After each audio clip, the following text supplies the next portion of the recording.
Did you know that you don't actually have to push and fight and beg and compromise and make everything happen right at once? Oh, it is so freeing, the life that I'm living right now, where I'm just in my flow. I am just in my element. I am just taking life as it comes. Now, I'm not letting life happen to me.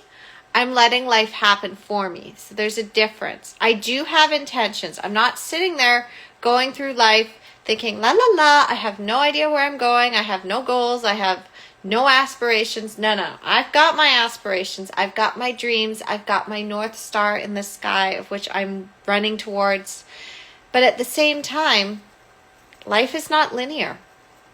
It's not a linear process of I do this thing and then this thing happens and then this thing happens and then this thing happens. When you try to live life like that, you set yourself up for a lot of disappointment, a lot of frustration. As someone who actually helps women plan their empowered birthing experiences, I am all about teaching them how to trust the process and to not rush things, because when you induce labor, it's traumatic. When you induce labor, you can screw something up. Well, the same thing. If you're trying to rush on the outside of your life, you may be missing the actual lessons that need to be learned. So, I've had an incredible journey over the last 2.5 years, and there's been a lot of things, a lot of goals that I've had that I get tiny little hints that they're coming, but then nothing. And then I get tiny more hints that it's coming. And then nothing. And there's a thing about that. There's beauty in that. Because what you're really seeing is that, yes, this is aligned. Yes, it's going to happen. But maybe there's some more work you need to do first. Maybe there's a lesson that you need to learn. Maybe there's something that you need to let go of before it can come to be. Maybe there's something dark in your past that you haven't forgiven yourself for, or you haven't forgiven somebody else for. Maybe there's some deep spiritual work that you need to do to really get to a grounded place, especially in relationships. If you can't be with your own feelings and be able to live your own authentic truth and speak your truth and be okay with whatever comes, you can't do that for anybody else. In order to be able to live the most authentic life that you want to live and to have all of your dreams truly come true, you have to be in a place energetically to align with that. And that means sometimes you've just got to speak your truth. You just have to be willing to let go of things that no longer serve you.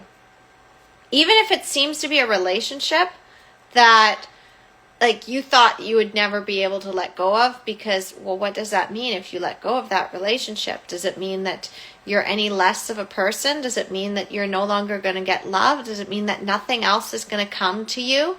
No. Because whatever is meant for you will find you. And whatever is not meant for you might just be a lesson that you needed to learn, and then you can let go of that, and then that lesson doesn't come back again. That lesson is done. And so I've had a lot of lessons in my life. I've had so many lessons. And that's why I have a way of being in the world where even if something doesn't fully work out the way I expected it to each day, I just take in the beauty of what is.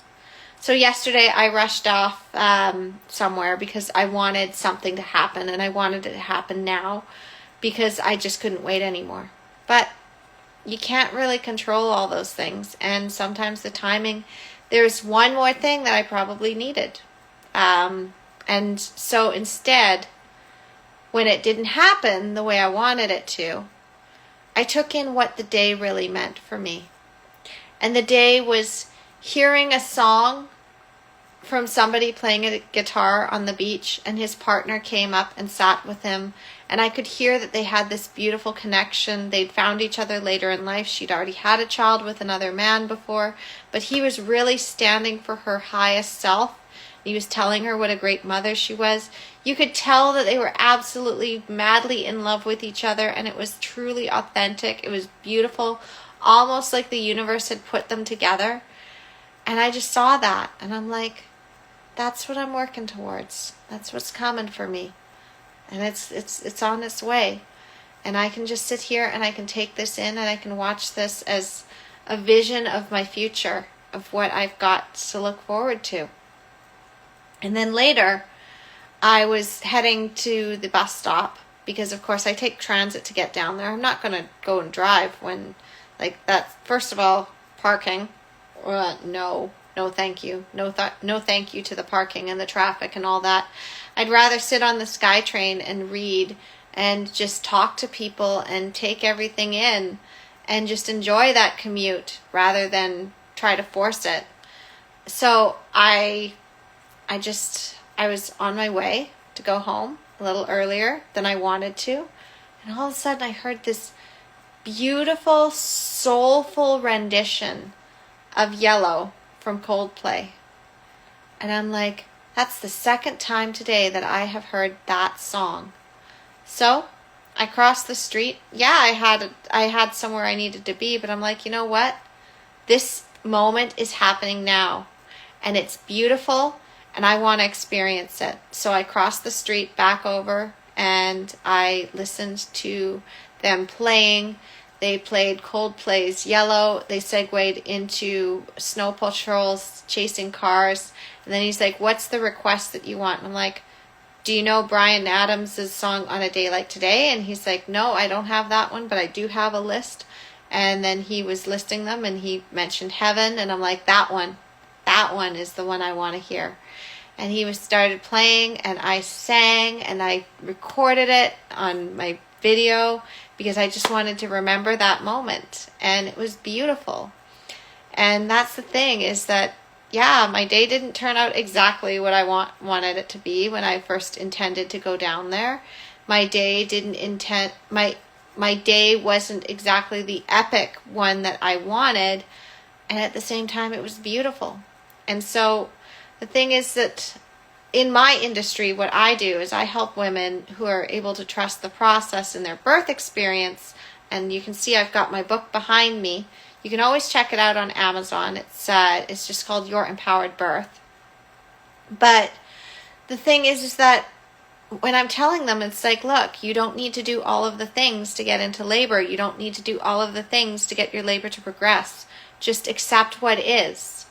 And if you're not going into labor right now, accept what is. Because you could have this extra day with your partner where it's beautiful, or you get an extra day of sleep, or you get an extra day to just be pregnant and experience that. Because once you're not pregnant anymore, you're going to miss that. You're going to miss those kicks.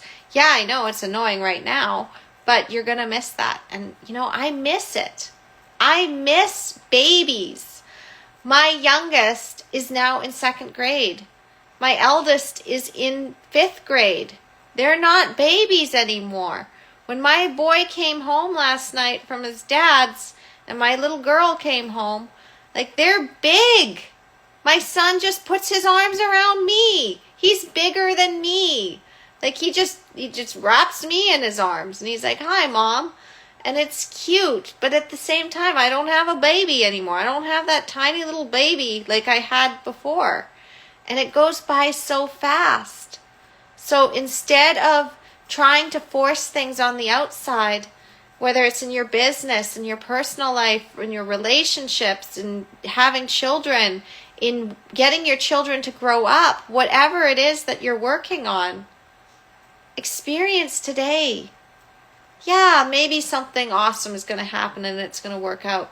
But even if it doesn't, what beauty can you see in today?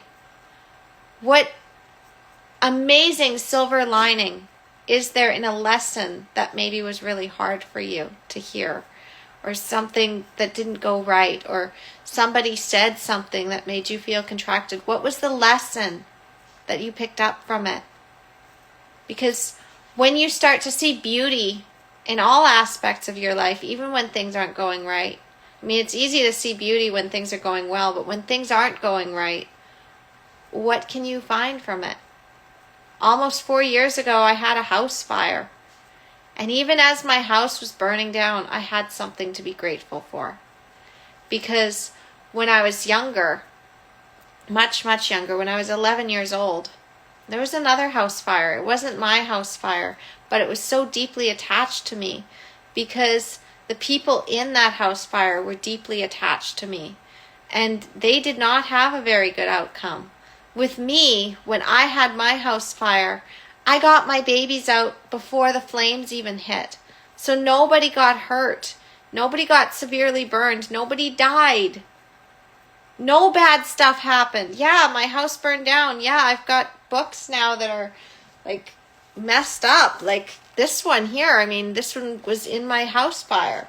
But I mean, it doesn't matter. It doesn't matter because I became stronger for that. And I was able to heal my past through that. So sometimes things come full circle. The other odd thing that happened yesterday is that the musician that was singing on the beach earlier, the one that was first playing the song Yellow and had his partner, he'd been there before. I recognized him immediately because a couple of weeks before that, I had listened to him singing and I had been expecting something that didn't happen. But I sat there and I listened to that music, and he was playing Coldplay and he was playing Tracy Chapman's Fast Car. And I'm sitting there, I'm just listening to it. I'm like, oh my gosh, I am in heaven right now because I've got this beautiful ocean and I've got the rolling waves and I've got this music, and it is just delightful to just be here in this moment. And then I went back over to my tent because I was about to record a video for my business. And I was going to start sharing because I was promoting my book. And that's when I stepped on a wasp. I'd never been stung by a wasp before in my life. And that hurt. Now, I could have focused the whole time about how awful being stung by a wasp was. But even then, I turned that into something. I turned that into a lesson, and I imparted wisdom to people through my wasp sting. So you can even find beauty in stepping on a wasp. If you really, really want to look for it, you can find it. So I'm just going to invite you that if something's not working in your life or it's not moving fast enough and you're feeling impatient, just take a breath and just close your eyes. Just focus on the beauty of what is today. You get to live. You get to experience this day. And you don't know how many more days you're going to get to experience. You could get hit by a bus in the next hour. Do you really want to live your life thinking about all the things that aren't going well? Or do you want to just be like, yeah, I lived. I lived, and maybe I didn't get to live as long as I wanted, but I lived, and I lived fully, and I experienced this. Because life is a gift. All right. So I've got to have my lunch now. I've got a meeting with somebody. I get to connect with somebody new. I love connecting with new people, especially those that are possibly aligned with what I'd like to build and create. And I just get to experience today. And if something amazing happens and I get my dream come true today, that's awesome. I'll be really happy and I'll be excited. And if not, if I need to wait a little bit longer, then I'll wait a little bit longer, and I'm just going to enjoy what I have now. Because when the sun comes out again, it's just going to be beautiful. And right now, it's rainy and cloudy and miserable. But even then, there's some beauty in that too. Because I got to wear my schoolgirl skirt, and I got to wear a longer sleeve shirt, and I get to wear my fuzzy sweater. And I can't do that if it's summer, because it's too hot to wear it in the summer. But I got to try on my sweater, and it's pretty. And I love it. And I have it because when I was really, really sad a couple of weeks back, my stepbrother called me up out of the blue and asked me if I wanted a ticket to this warehouse sale. And I took the ticket, even feeling as sad as I was, and I went down and I found some cute clothes. So, yeah, just enjoy today as it is. I love you, and I'll talk to you soon. Bye.